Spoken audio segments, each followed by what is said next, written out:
பேரலை நேயர்களுக்கு வணக்கம். இன்று நம்மோடு பேசுவதற்காக தமிழ்நாடு காங்கிரஸ் கமிட்டியிலிருந்து செய்தி தொடர்பாளர் வழக்கறிஞர் திரு இனியன் ராபர்ட் இணைந்திருக்கிறார். அவரோடு பேசலாம். சார் வணக்கம். சார் வணக்கம். சார் தொடர்ந்து காங்கிரஸ் மேல குழைக்கப்பட்ட குற்றச்சாட்டு என்னன்னா, இந்துக்களுக்கு விரோதமாக செயல்படக்கூடியது, அவங்க ஆட்சிக்கு வந்தா இந்துக்களோட ரிசர்வேஷன் பிடிங்கி முஸ்லிம் கொடுத்துருவாங்க அப்படின்னு சொல்லிட்டு இருந்தாங்க.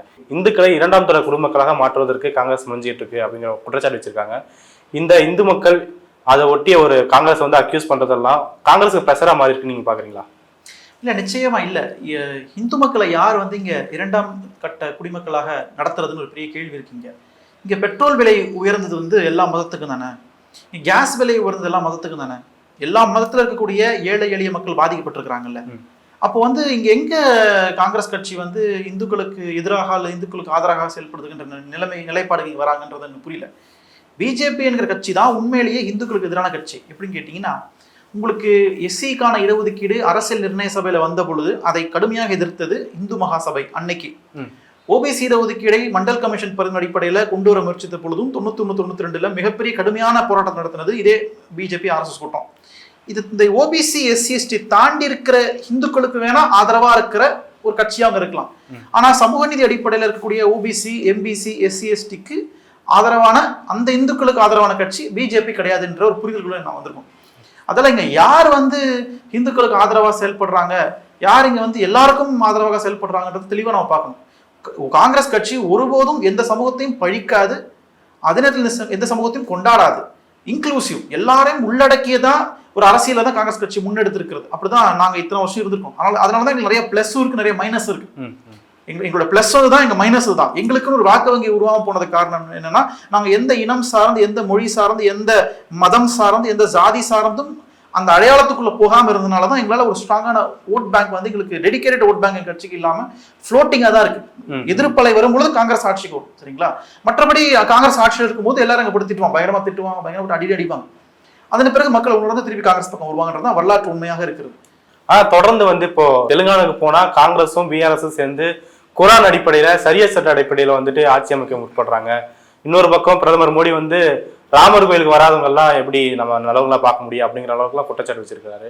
இந்த மாதிரியான குற்றச்சாட்டுகள் எல்லாமே ஒரு தொடர்ச்சியா பேச அவங்களுக்கு ஸ்ட்ராங்னஸ் தான் கொடுத்துட்டு இருக்கு அப்படிங்கிறத பார்க்க முடியும். இல்ல, நாங்க எப்படி பாக்குறோம்னா, நீங்க குரான் அடிப்படையிலையோ அல்லது பகவத்கீதை அடிப்படையிலையோ அல்லது பைபிள் அடிப்படையிலையோ, ஏன் இந்திய அரசியலமைப்பு சட்டத்தின் அடிப்படையிலையோ இதுல இல்ல ஒரு நல்ல விளிமைகள் இருக்கு. நீங்க எல்லா மத புத்தகங்களுக்குள்ளேயும் நல்ல விளிமைகள் இருக்கதான் செய்யுது, வேல்யூஸ் எத்திக்ஸ் இருக்கதான் செய்யுது, சரிங்களா?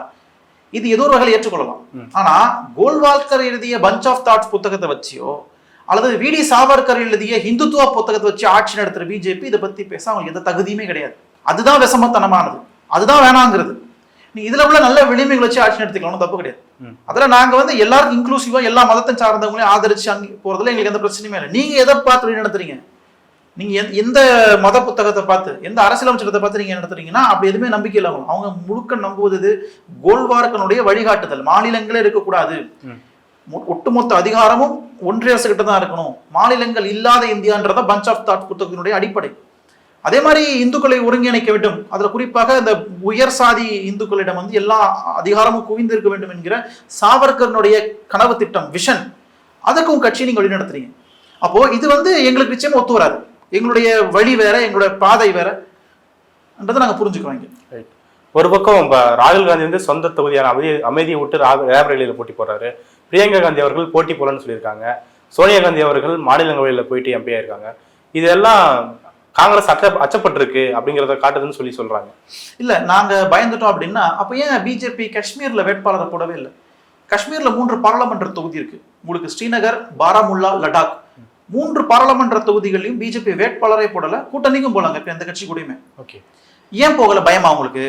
நீங்க தான் ஆர்டிகல் 370 நீக்கிட்டீங்களே, அங்கதான் அமைதி நிலவுது, அங்கதான் தீவிரவாதம் கட்டுப்படுத்தப்பட்டு விட்டது, அங்கதான் வளர்ச்சி முன்னேற்றம் நடந்துருச்சு நீங்க தானே சொன்னீங்க. வேட்பாளர் போட வேண்டியது தைரியமா இருந்தா. அப்போ பயத்தின் அடிப்படையில நீங்க பின்வாங்குறீங்க அப்படின்றது தெரியுது, அல்லது அது உங்க வியூகமா இருக்கலாம். ஆனா நாங்க அப்படி இல்லை. இப்போ மணிப்பூர்ல ஏன் நீங்க வேட்பாளரை போடல? ஏன் மேகாலயில வேட்பாளரை போடல? ஏன் நாகாலாந்துல நீங்க வேட்பாளரை போடல? வடகிழக்கு மாநிலங்களில் பிஜேபி வேட்பாளரை போடல. ஆனா நீங்க என்ன சொன்னீங்க? இன்சர்ஜென்சி, ஊடுருவலை கட்டுப்படுத்தி இருக்கிறோம் அப்படின்னு சொன்னது நீங்க. ஆனா நீங்க வேட்பாளரை போடல, ஏன்னா நீங்க பயந்துட்டு வேட்பாளரை போடல. ஆனா நாங்க அப்படி இல்லை. நாங்க வந்து என்ன யோசிக்கிறோம், எங்க வியூகம் என்ன அப்படின்னா, தலைவர் ராகுல் காந்தி அமையத்தில் நின்னாருன்னா மற்ற தொகுதிகளில் போய் இந்தியா முழுக்க போய் பிரச்சாரம் பண்ணக்கூடிய நேரம் கிடைக்காம போயிடும். அதனால ரேபரேலின்றது மோர் கம்ஃபர்டபுளான ஒரு கான்ஸ்டிடுவன்சி, ஒரு தொகுதி. அதனால அவர் நிக்கட்டுவாங்க. அந்த அடிப்படையில் நாங்கள் வந்து ரேபரலியை சூஸ் பண்ணியிருக்கிறோம். காங்கிரஸ் கட்சியிலே ஒரு மூத்த நிர்வாகியாக இருந்தவரை அமையத்தில் நிக்க வச்சிருக்கிறோம். அந்த தொகுதியில் பிறந்தவர், தொகுதியில் வளர்ந்தவர், தொகுதியில் வாழ்ந்தவர், தொகுதியில் வேலை பார்த்தவர், அவர் நிற்கிறாரு அமையத்தில். அப்போ இரண்டுமே கட்சியினுடைய வியூகமாக இருக்கு. ரெண்டாவது, அன்னை சோனியா காந்தி அவர்களுக்கு உடல்நிலை சரியில்லை. ஆனால் இருந்தாலும் அவங்க பார்லமெண்டத்துக்கு வர வேண்டிய தேவை இருக்கிறதுனால அவங்க ராஜ்யசபா மூலமா பார்லமெண்டத்துக்கு போறாங்க. திருமதி பிரியங்கா காந்தி அவர்கள் ஏன் வரலன்னா, அவங்களுக்கு அரசியல்ல பெரிய அளவில் விருப்பம் இல்லை, பதவியில வரணுன்ற விருப்பம் இல்லை. அவங்களுக்கு குடும்பம் இருக்கு, குழந்தைகள் இருக்கு. தலைவர் ராகுல் காந்திக்காக தான் வராங்க, அண்ணனுக்காக வந்து பிரச்சாரத்துக்கு வராங்களே தவிர தனிப்பட்ட முறையில் அவங்க பொலிட்டிக்கல் பேஷன் எதுவும் உங்களுக்கு கிடையாது. அதனால அவங்க இருக்கிறாங்க. இன்னொரு விஷயம் என்னன்னா, இப்ப நீங்க என்ன சொல்வீங்க, ஒருவேளை திருமதி பிரியங்கா காந்தி தேர்தலில் நின்று ராகுல் காந்தி தேர்தலில் நின்னா என்ன சொல்வீங்க? குடும்ப அரசியல் பண்றாங்க காங்கிரஸ் கட்சி அப்படின்னு நீங்க தான் சொல்வீங்க. குடும்பமே அரசியல் இருக்கு அப்படின்னு நீங்க தான் சொல்வீங்க. இப்போ இப்படி வந்து நின்னா நீங்க பயந்துட்டீங்கன்றீங்க. அப்போ பிஜேபி வந்து ரெட்டை வேடம் போது போடுறாங்க. நாங்க வந்து எங்க கட்சி நேரு குடும்பத்திலிருந்து ஒருவர் தான் மக்களவைக்கு போவார், அது தலைவர் ராகுல் காந்தி. மீதி மற்றவர்கள் வாய்ப்பு கொடுத்துட்டோம். இதுதானே ஜனநாயகம், நீங்க கேட்கிற ஜனநாயகம்.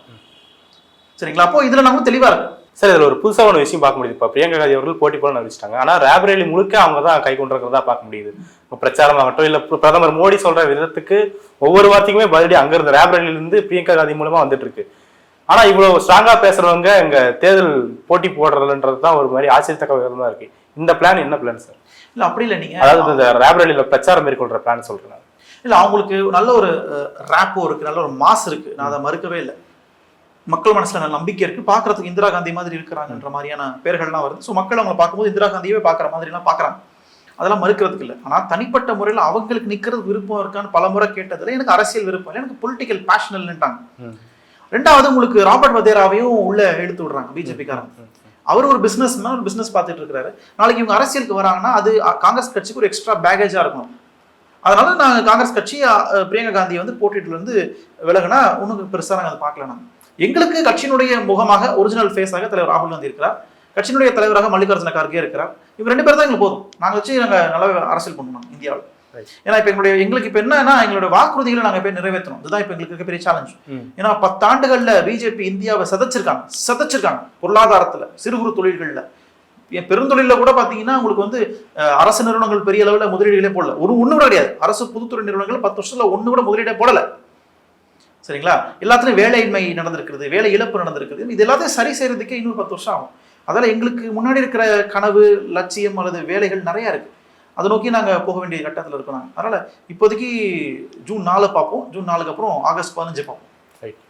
ராகுல் காந்தி அவர்கள் அண்மையில் ஒரு வீடியோ வெளியிடும் போது ஆகஸ்ட் 15 அன்னைக்கு நாங்கள் 30 லட்சம் வேலை வாய்ப்பு நிரப்பதா சொன்ன மாதிரி நாங்கள் அதுக்கான ரிக்ரூட்மெண்ட் வந்து நாங்கள் ஆரம்பிக்க போறோம் அப்படின்னு சொல்லி ஸ்ட்ராங்கா சொல்லியிருந்தாரு.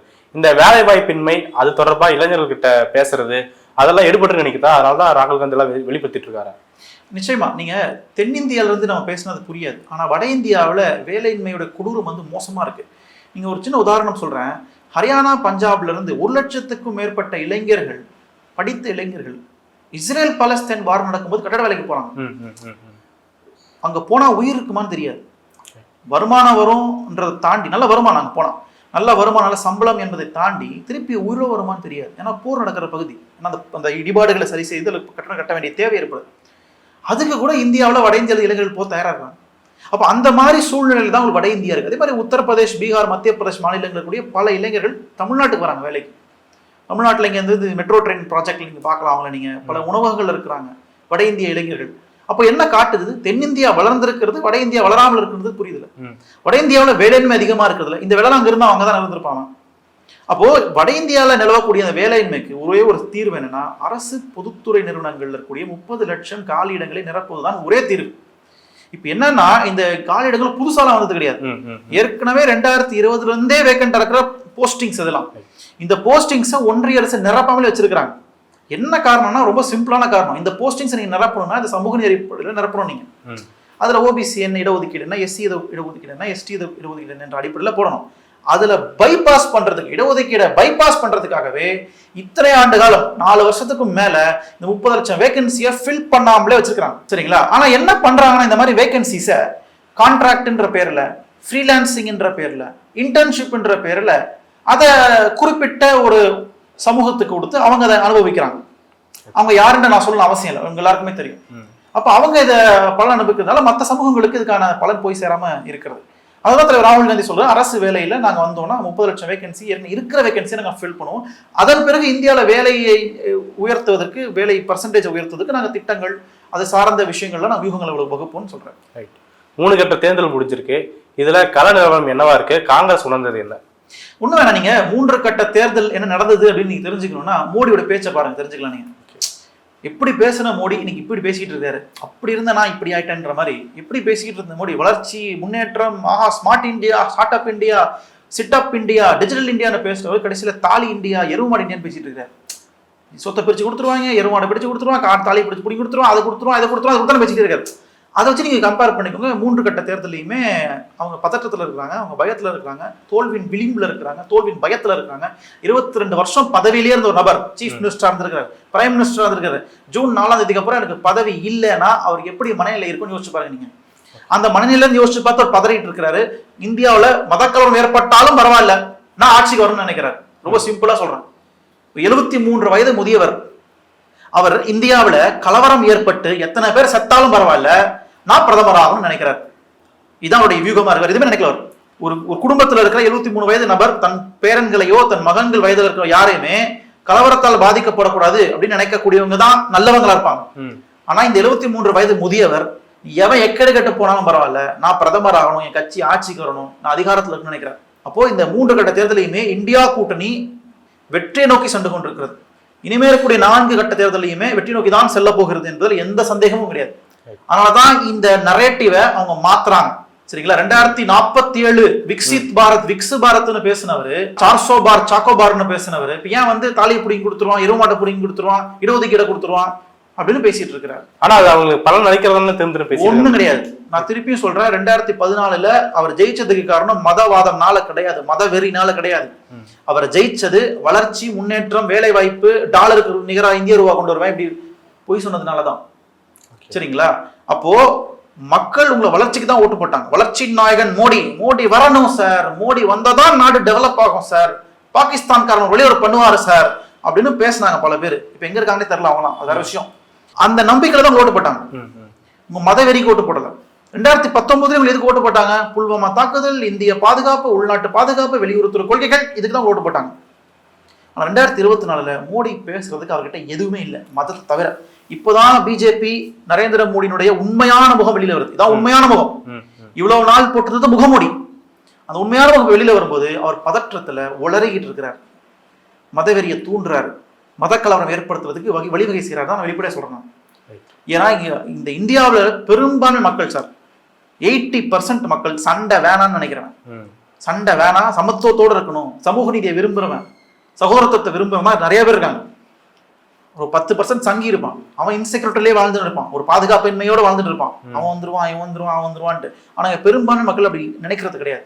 எல்லாரும் இப்போ ஸ்கூல் படிக்கும் போது நமக்கு ஒரு முஸ்லீம் ஃப்ரெண்ட் இருந்திருப்பாங்க, ஒரு கிறிஸ்டின் ஃப்ரெண்ட் இருந்திருப்பாங்க, ஒரு இந்து ஃப்ரெண்ட் இருந்திருப்பாங்க, எல்லார்ட்டையும் பழகி வந்திருப்போம். நாம ஒரு வயசுக்கு வரும்போது வாட்ஸ்அப் வீடியோலாம் பார்த்தா, நமக்கு பிஜேபி அனுப்புற வாட்ஸ்அப் வீடியோலாம் பார்த்தோன்னா உண்மை நம்ம நம்பிடுவோம், அது விஷயம். அப்போ அதுல ஓரளவுக்கு நம்ம சமூக புரிதல் இருந்துச்சுன்னா கண்டிப்பா அதில் போய் லாக் ஆக மாட்டாங்க.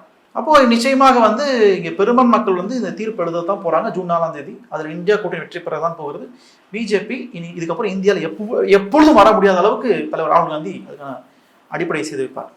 இப்போ தொடர்ந்து மதவான பிரச்சனையை வச்சு பேசிட்டு இருக்கும்போது, காங்கிரஸ் தேர்தல் சொல்லப்படாத வார்த்தைகள்லாம் சொல்லிட்டு இருக்கும்போது, இன்னுமே காங்கிரஸோட தேர்தல் இருக்கையில விஷயங்களை கொண்டு போறது அது செட்பேக்கா அமைஞ்சிருக்கு நீங்க பாக்குறீங்களா? இன்னும் நான் சொல்ல வேண்டிய நிறைய இருக்கு, ஆனா இவங்க இதுல கான்சன்ட்ரேட் பண்ணி கூட்டு போறாங்கன்ற மாதிரி இல்ல. அவங்க இப்ப சொல்றது எல்லாமே எங்க தேர்தல் அறிக்கையினுடைய கவுண்டர் நரேட்டிவ் தான். நரேட்டிவ் ஃபிக்ஸ் பண்ணது நாங்க தான். ஓகே. முன்னாடிலாம் நரேட்டிவ் பிஜேபி தான் ஃபிக்ஸ் பண்ணுவாங்க, நாங்க அதை கவுண்டர் கொடுத்துட்டு இருந்தோம். இப்போ நரேட்டிவ் நாங்க ஃபிக்ஸ் பண்ணிருக்கோம். தேர்தல் அறிக்கை தான் நரேட்டிவ், அதுதான் ஹீரோ. அதற்கு பதில் சொல்ல முடியாம அதை எப்படியாவது மடைமாற்றம் செய்யணும், அந்த தேர்தல் அறிக்கை எப்படியாவது டைல்யூட் பண்ணணும் தான் இவங்க அதுல அது இருக்கு, இது இருக்கு, அது இருக்குன்னு குறை சொல்லிட்டு இருக்கிறாங்க. அது எதுவுமே இல்லை. நான் ஓப்பன் சேலஞ்ச் விட்டேன், ஒரு தொலைக்காட்சியில பேசும்போது ஓப்பன் சேலஞ்ச் விட்டேன். சங்கிக வந்துட்டு பிஜேபியில வந்து உட்காந்துக்கிட்டு 8வது பேஜ்ல சிறுபான்மைக்கு நீங்க சொத்தை கொடுத்துருவீங்கன்னு போட்டிருக்குன்னா நான் திருப்பி கேட்டேன், 8வது பேஜ்ல எங்க இருக்குன்னு காமிங்கன்னு. 8வது பேஜ்ல 9 பாயிண்ட் இருக்கு. மொழி மற்றும் மத சிறுபான்மையர், லிங்குவிஸ்டிக்ஸ் அண்ட் ரிலிஜியஸ் மைனாரிட்டிஸ் பக்கம் இருக்கு. அது 9 பாயிண்ட் இருக்கு. 9 பாயிண்ட்ல எந்த பாயிண்ட் நீங்க சொல்றீங்கன்னு கேட்டா யாருக்கும் பதில் இல்லை, ஏன்னா அவங்க அதை படிக்கவே இல்லை. வாட்ஸ்அப்ல பரப்புற மாதிரி பரப்பிட்டு இருக்காங்க. இஸ்லாமிய சொத்து பிரிச்சு கொடுத்துருவாங்க, ஹிந்துக்களோட தாலி பிடிங்கி கொடுத்துருவான் அப்படின்னு சொல்றீங்க. எங்க சார் போட்டிருக்குது அறிக்கையிலன்னு கேட்டா பதில் இல்லை. அப்போ இப்ப என்ன நடந்திருக்குன்னா, ஃபேக்சுவலி நீங்க பாத்தீங்கன்னா, ஃபேக்சுவலா பேசணும்னா, நீங்க காங்கிரஸ் அறிக்கை எங்களை விட கொண்டு போய் சேர்த்தது அவங்கதான். அதிகமா டவுன்லோட் ஆயிருக்கு.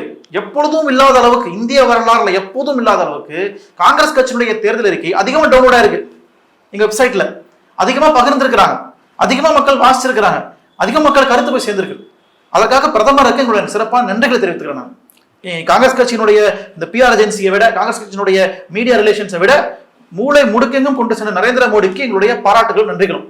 சார், இப்போ 3 கட்ட தேர்தலில் வாக்கு சதவீதம் வந்து ரொம்ப கம்மியா இருக்கு. இப்போ வழக்கமா சொல்றது என்னன்னா, வாக்கு சதவீதம் கம்மியானா அது ஆளுங்கட்சி தான் சாதகமா முடியும் அப்படிங்கிற வாதம் முன்வைக்கப்படுது. இன்னொரு பக்கம் என்னன்னா, பிஜேபிக்கான ஓட்டுகள் விழல, மாறா இளைஞர்களோட ஓட்டுகள் வந்து ஆட் ஆயிருக்கு அப்படிங்கிற ஒரு பேலன்ஸ் இருக்குங்க. இளைஞர்களை கவரத்துக்கான நீங்க காங்கிரஸ் செய்ய வேண்டிய வேலைகள் என்னன்னு நினைக்கிறீங்க இப்போ வரப்போற தேர்தலில்? இல்ல, ஒரு விஷயம் என்னன்னா, இந்த வாக்கு சதவீதம் குறைஞ்சா ஆளுங்கட்சிக்கு ஆதரவான மனநிலை, அதிகரிச்சா ஆளுங்கட்சிக்கு எதிரான மனநிலை, அது வந்து நாங்கள் காங்கிரஸ் கட்சி நாங்கள் நம்பல. அது ஒரு மித். அது வந்து நாங்கள் அதை கற்பனை தான் நாங்கள் பார்க்குறோம். இந்த முறை பர்சன்டேஜுக்கு பல தொகுதிகளில் குறையிறதுக்கு காரணம் ஒரு முக்கியமான விஷயம், கிளைமேட்டு. இந்த வெயில் காலம், கோடை காலம், மதிய நேரத்தில் மக்களால் போய் வாக்களிக்க முடியுது, ஒரு முக்கியமான ஃபேக்டர் அது. ரெண்டாவது முக்கியமான ஃபேக்டர் உங்களுக்கு என்னன்னு கேட்டிங்கன்னா, உங்களுக்கு பொதுவாகவே மக்களுக்கு இந்தியா முழுக்க ஜனநாயகத்தின் மேலே நம்பிக்கை கொஞ்சம் குறைஞ்சிருக்கு. என்ன ஓட்டு போட்டு என்ன பெருசாக மாறிட போகுது, யார் வந்து நமக்கு என்ன பண்ணிட்டு போகிறாங்க, நான் ஒரு ஓட்டு போகிறதா என்ன மாறிட போதா அப்படின்ற ஒரு மனநிலை அது மக்கள் மனசுல வந்திருக்கு. அதை போக்க வேண்டிய பொறுப்பு அனைத்து கட்சிகளுக்கும் இருக்கு, தேர்தல் ஆணையத்துக்கும் இருக்கு. அதே நேரத்தில் தேர்தல் ஆணையம் அது பொறுப்பா செயல்படுறாங்கன்னா இல்லை. ஏன்னா இவிஎம் குறித்து நம்ம பல கேள்வி கேட்டோம். விவிபேட்ல வரதை நீங்க மிஷினோட கனெக்ட் பண்ணி காமிப்பீங்களா, கம்பேர் பண்ணி சொல்வீங்கன்னு கேட்டால் முடியாதுன்ட்டாங்க, ஏச்சு ஓடிட்டாங்க. அப்போ தேர்தல் ஆணையத்தின் மேலே நம்பிக்கையும் மக்கள் இழந்திருக்காங்க. இந்த தேர்தல் உண்மையிலேயே வந்து நடுநிலையான தேர்தல் நடக்குதா, நேர்மையாக நடக்குதுன்ற நம்பிக்கை. ஸோ பல ஃபேக்டர்ஸ் காரணம் உங்களுக்கு இந்த எலெக்ஷன்ல பர்சன்டேஜ் குறையிறதுன்னு வச்சுக்கோங்க, நேஷனல் லெவல் பிரச்சனை. ஆனா இது எப்படி நாங்க பாக்குறோம்னா, உங்களுக்கு ஏதோ ஒரு வகையில வாக்களிக்கிற மக்களுடைய அந்த ஸ்டடி பண்ணி பார்த்தோம் அப்படின்னா, அவங்க பிஜேபிக்கு ஓட்டு போடலன்ற மட்டும் தெரியுது. அவங்க வந்து மாற்றத்தை விரும்புறாங்க, மக்கள் வந்து காங்கிரஸ் கட்சி வரணும்னு நினைக்கிறாங்க. நீங்க ஒரு மேடையில பிஜேபி சார்ந்த தலைவர் வந்து கேட்கறாங்க, உங்களுக்கு யார் வரணும் அடுத்து, பிஜேபி மேடையில பிஜேபி தலைவர் பேசுகிற மேடையில ஒரு அம்மா கேட்கறாங்க, அடுத்து பிரதமர் யார் வரணும். அவங்க என்ன நினைச்சு கேட்கறாங்கன்னா, நரேந்திர மோடி கத்துவாங்கன்ட்டு. அந்த மாதிரி ஷாக் ஆயிடுச்சு, எல்லாம் ராகுல் காந்தி இருக்காங்க கீழே இருக்கவங்க. அப்போ வந்து உங்களுக்கு இது வந்து நாங்க செட் பண்ணி எல்லாம் பண்ணதில்லை, ரேண்டமா நடந்த ஒரு விஷயம். ரேண்டமா கூட்டத்தில் பேசுறாங்க, மக்கள்கிட்ட கேட்கறாங்க யார் வரணும்னா, மாநாட்டில் பொது கூட்டத்தில் போது எல்லாம் பிஜேபி போற மாநாட்டில் வச்சிருக்காங்க ராகுல் காந்தி. அப்போ இதுதான் வந்து மாற்றம். இது வந்து சின்ன சாம்பிள். இது உங்களுக்கு நேஷனல் லெவலில் இது நடந்துட்டு இருக்கு நான் பாக்குறோம். அதான் அந்த அதிருப்தியை வந்து காங்கிரஸ் கவர் பண்ணியிருக்கிறதா கேள்வி.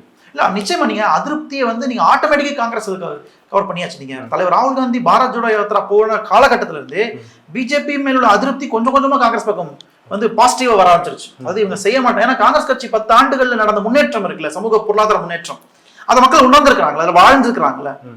அன்னைக்கு எப்படி நம்ம இருந்தோம், இந்த 10 வருஷம் நம்ம எப்படி இருந்தோம் கம்பேர் பண்ணி பாக்குறாங்களே. மக்கள் பகுத்தறிவு எல்லாருக்கும் இருக்குல்ல. அந்த அடிப்படையில போதும்டா சாமி, இவர் வாயிலே வட சொல்றவரா இருக்கிறாரு, இவர்கிட்ட நம்ம இது மேல மல்லு கட்ட முடியாது, நம்ம மாத்தி போடுவோம் இந்த வாட்டி. ஆட்சி மாற்றம் வேணும் சார். நீங்க எந்த ஊருக்கு போனாலுமே ஆட்சி மாற்றம் வேணும்னு தான் மக்கள் சொல்றாங்க. ஒரு மாற்றம் வேணும், போதும் மோடி போதும், கொடுத்து வாய்ப்பு கொடுத்துட்டு போதும், ராகுல் காந்தி வாய்ப்பு கொடுத்து தான் பார்ப்போம் என்ன அப்படின்ட்டு மக்கள் மனசுல சாஃப்ட் கார்னர் வந்திருக்கு. அந்த சாஃப்ட் கார்னர் மேக்ஸிமைஸ் ஆகுது. உங்களுக்கு பல தொகுதிகள் வட இந்தியாவில் மேக்ஸிமைஸ் ஆகுது. ஒரு வாய்ப்பு கொடுத்து தான் பார்ப்போமே, இவ்வளவு நடந்தெல்லாம் போயிருக்காரு இந்தியா முழுக்க அப்படின்னு மக்கள் நினைக்கிறாங்க. ரைட். இந்த சூழல் குறித்து நிறைய விஷயங்களை பகிர்ந்துட்டீங்க. மிக்க நன்றி. Thank you sir.